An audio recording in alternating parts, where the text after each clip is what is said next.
جو 3 ممبر بینچ نے, جب 2 ممبرز نے کہہ دیا کہ وہ کیس مینٹینیبل نہیں ہے,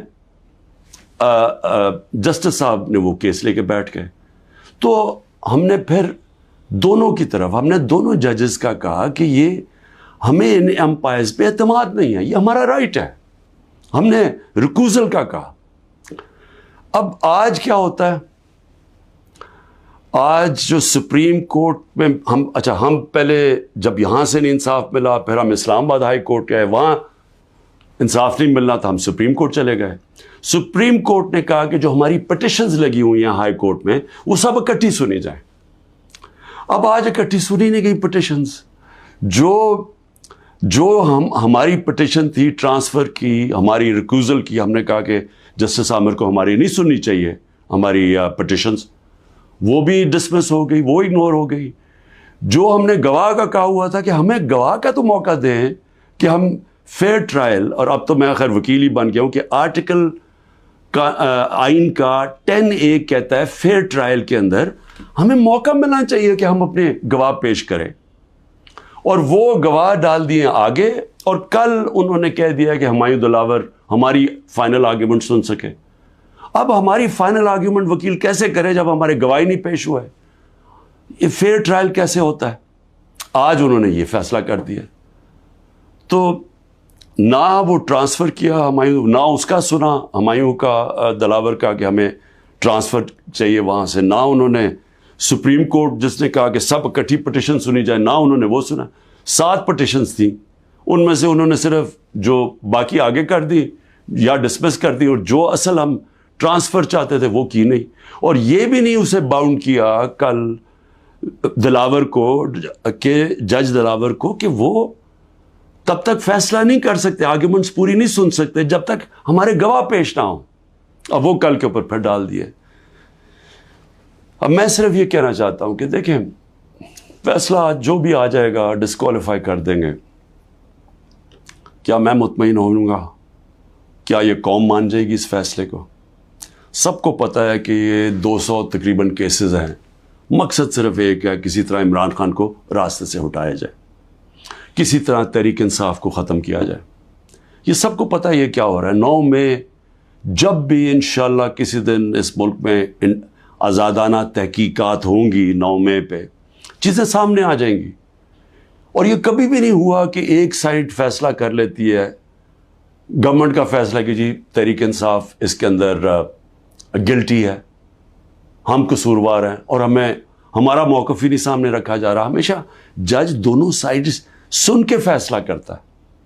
تو وہ اب نظر آ رہا ہے کہ جس طرف جا رہا ہے, وہ جو انہوں نے 9 مئی کے بعد جو کیا, سارے ملک کے اندر تحریک انصاف کے اوپر کریک ڈاؤن ہو گیا. وہ چلتا آ رہا ہے, ابھی بھی کریک ڈاؤن آ رہا ہے, اور نظر آ رہا ہے کہ کسی نہ کسی طرح پارٹی کو ختم کیا جائے. اب جو بھی یہ کر رہے ہیں کریک ڈاؤن, سارے جو بھی لوگ اس کے پیچھے ہیں, کیا ان کو یہ پتہ نہیں ہے کہ پارٹی تب ختم ہوتی ہے جب اس کا ووٹ بینک ختم ہوتا ہے؟ ذرا بازاروں میں نکل کے دیکھیں, دیہاتوں میں چلے جائیں, پوچھیں تو صحیح لوگوں سے کہ وہ ووٹ کس کے لیے ڈالیں گے. جتنا ظلم ہمارے اوپر بڑھتا جا رہا ہے اتنا ہی ہمارا ووٹ بینک بڑھتا جا رہا ہے. پارٹی تو ایسے نہیں ختم ہونے لگی. تو پارٹی کی اس وقت 70 سے 80% اس وقت پاکستان میں اس کی ایکسیپٹیبلٹی ہے, یعنی لوگ اس کے ساتھ ہیں. تو جو ایک وہ نظام آ رہا ہے جو کہ 70 سے 80% لوگوں کی رائے کو ختم کرنا چاہتے ہیں, اور ایک اور کوئی نظام لینا چاہتے ہیں, کیا ہمیں اندازہ ہو رہا ہے کہ ہم ملک کو کس طرف لے کے جا رہے ہیں؟ اور میں ایک وہ پاکستانی ہوتے ہوئے جس کا جینا مرنا یہاں ہے, جو باہر نہیں جانے لگا, جس کے پاس کوئی پیسے بینکوں میں باہر نہیں پڑے ہوئے, کوئی پراپرٹی باہر نہیں ہے, جو تھی بیچ کے پاکستان آ گیا ہے, وہ پاکستانی آج کہہ رہا ہے کہ اس وقت ضرورت ہے کہ سوچیں کہ ہم یہ ملک سے کیا کر رہے ہیں. ایک جماعت اور ایک لیڈر کو باہر کرتے کتنا نقصان کر رہے ہیں اپنے ملک کو. اور جو بھی یہ پلان بن رہے ہیں کہ اس کے کوئی ملک چل جائے گا ڈنڈے کے زور سے, لوگوں کو جیلوں میں ڈال کے, ایک پولیس اسٹیٹ بنا کے, ان کو دنیا کی تاریخ کا کوئی تاریخ کا آئیڈیا ہی نہیں ہے. آپ یہ دیکھیں، میں یہ اپنی قوم کو صرف آپ کو ایک قسم کا تاریخ کا لیسن بھی دینا چاہتا ہوں، ہر اپنے نوجوانوں کو خاص طور پہ. میں یہ پہلے بھی کہہ چکا ہوں، 1945 میں دوسری جنگ عظیم کے بعد یورپ آدھا ہو گیا، آدھا چلا گیا جمہوریت کی طرف، آدھا چلا گیا یہ پولیس اسٹیٹ بن گیا ڈکٹیٹرشپ کی طرف. آدھے میں انہوں نے ان کو بند کر کے کنٹرول کیا، لوگوں کو ان کی آزادی رائے ختم کی، حقیقی جمہوریت ختم کر دی، حقیقی آزادی ختم کر دی. آدھی آزاد ہو گیا. ساری دنیا کے سامنے 50 سال کے بعد نتیجہ آ گیا. جو آزاد تھے وہ خوشحال ہو گئے. وہ آج بھی وہ جو جن ملکوں کے اندر جو وہی یورپین تھے جدھر آزادی نہیں تھی، آج بھی وہ پیچھے ہیں ابھی تک. حالانکہ وہ وہاں جمہوریت بھی آ گئی کئی ملکوں میں، لیکن ابھی بھی وہ پیچھے ہیں. ایسٹ جرمنی، ویسٹ جرمنی ایک وہی جرمن لوگ تھے. جدھر ڈکٹیٹرشپ آ گئی، یعنی ان کو اسی طرح کی جو ہمیں جس طرف لے کے جا رہے ہیں، وہاں غربت آ گئی. مقابلہ اس کا ویسٹ جرمنی میں جو خوشحال ترین دنیا کی طاقتور ملک بن گیا معاشی طور پہ. تو یہ تو ایک تاریخ ہمارے سامنے ہے. ساؤتھ کوریا، نارتھ کوریا میں وہی ڈکٹیٹرشپ، آزادی رائے بند، آزادی ختم. آج نارتھ کوریا کو دیکھیں، اور جو حقیقی آزادی ساؤتھ کوریا میں تھی، وہ خوشحال دنیا کا خوشحال ترین ملک بن گیا. تو میں عرض یہ کرنا چاہتا ہوں کہ یہ جو ہم کرنے جا رہے ہیں، یہ ہم اپنے ملک کو تباہی کی طرف دھکیل رہے ہیں. ہم یہ جو ایک عوام کو ان کا جو سب سے بڑا حق ہوتا ہے ووٹ ڈالنے کا، آزادی رائے، ایک منتخب کرے عوام اپنی کون سی گورنمنٹ وہ چاہتے ہیں. وہ جو آزاد ملک ہوتے ہیں وہی ترقی کرتے ہیں. ہم دوسری طرف جا رہے ہیں، اور ہم ایک خوف کی فضا ایسی بنائی ہوئی ہے. یہاں جو طاقت میں ہیں وہ لوگ یہ سمجھتے ہیں کہ جتنا ظلم کریں گے لوگ ڈر جائیں گے. تو ڈر کیا جائیں گے؟ غلام بن جائیں گے، یعنی خوف کے غلام بن جائیں گے، ظلم کے سامنے جھک جائیں گے. جو میں بار بار مثال دیتا ہوں، جو یزید نے کیا کوفہ کے لوگوں سے، اپنا گورنر بٹھایا، اس نے ان کو ظلم کر کے ان کو سیم کے وہ لوگ بنا دیے جو جانوروں کے اوپر یعنی جانوروں کے لیول پہ پہنچ گئے. تو آج ہم وہی کر رہے ہیں پاکستان سے.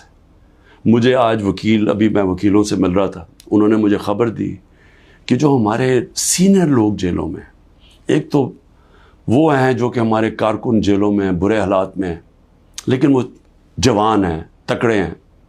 لیکن جو سینئر لوگ ہیں، انہوں نے مجھے رپورٹ دی. ڈاکٹر یاسمین کتنی دفعہ بیمار ہوئی ہیں، تقریباً 75 سال کی ہیں. محمود رشید وہ 70 سال سے اوپر ہے، ان کو ہارٹ پرابلم ہے، وہ کس مشکل سے گزر رہے ہیں، بیمار ہوئے کتنی دفعہ.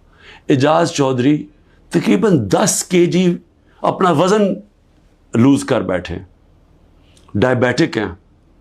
عالیہ حمزہ بڑی بری طرح بیمار رہی، ابھی انہوں نے وکیل نے بتایا کہ اس بار ہی ملے وہ تھوڑی ٹھیک تھی. تو میں عمر چیمہ کے حالات بتائے، وہ ویٹ لوز کر بیٹھا، اس کی بیوی عدالت میں گئی، ان کو پکڑ کے جیل میں ڈال دیا. تو یہ کیا پیغام دیا جا رہا ہے کہ یہ خوف پھیلایا جا رہا ہے کنٹرول کرنے کے لیے لوگوں کو.